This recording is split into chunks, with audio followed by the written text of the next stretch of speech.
Bonsoir à tous et bienvenue dans le journal de l'Afrique sur France 24. À la une, ce soir à Madagascar, des inquiétudes de la communauté internationale et de la société civile.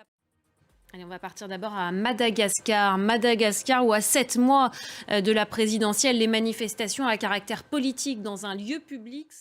En Centrafrique à présent, 19 militaires des forces armées centrafricaines pris en otage le 14 février dernier par le groupe rebelle CPC ont été libérés. 10 d'entre eux ont déjà été rapatriés dans la capitale Bangui.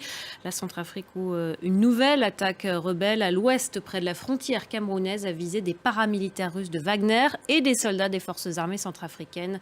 Une attaque revendiquée par le groupe armé des 3R, un groupe rebelle créé en 2015 pour assurer la protection des communautés Peul et qui s'est affilié justement à la CPC. À Bangui, les précisions de notre correspondant.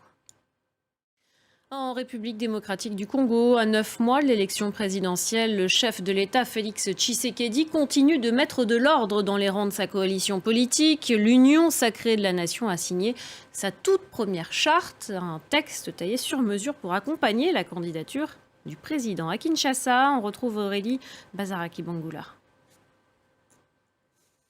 On en vient à ces condamnations. En Guinée, 4 médecins ont été condamnés à des peines allant de 1 à 20 ans de prison pour la mort et le viol de Massila.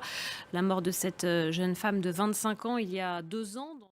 Au Tchad, 380 rebelles du FACT, le Front pour l'alternance et la concordance au Tchad, ont été remis en liberté. Ils avaient été condamnés à la perpétuité pour leur...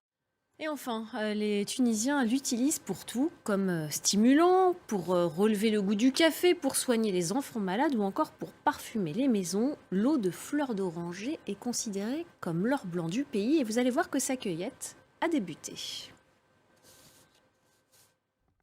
Voilà, c'est la fin de ce journal de l'Afrique. Merci beaucoup de l'avoir suivi. Restez avec nous sur France 24. L'information continue.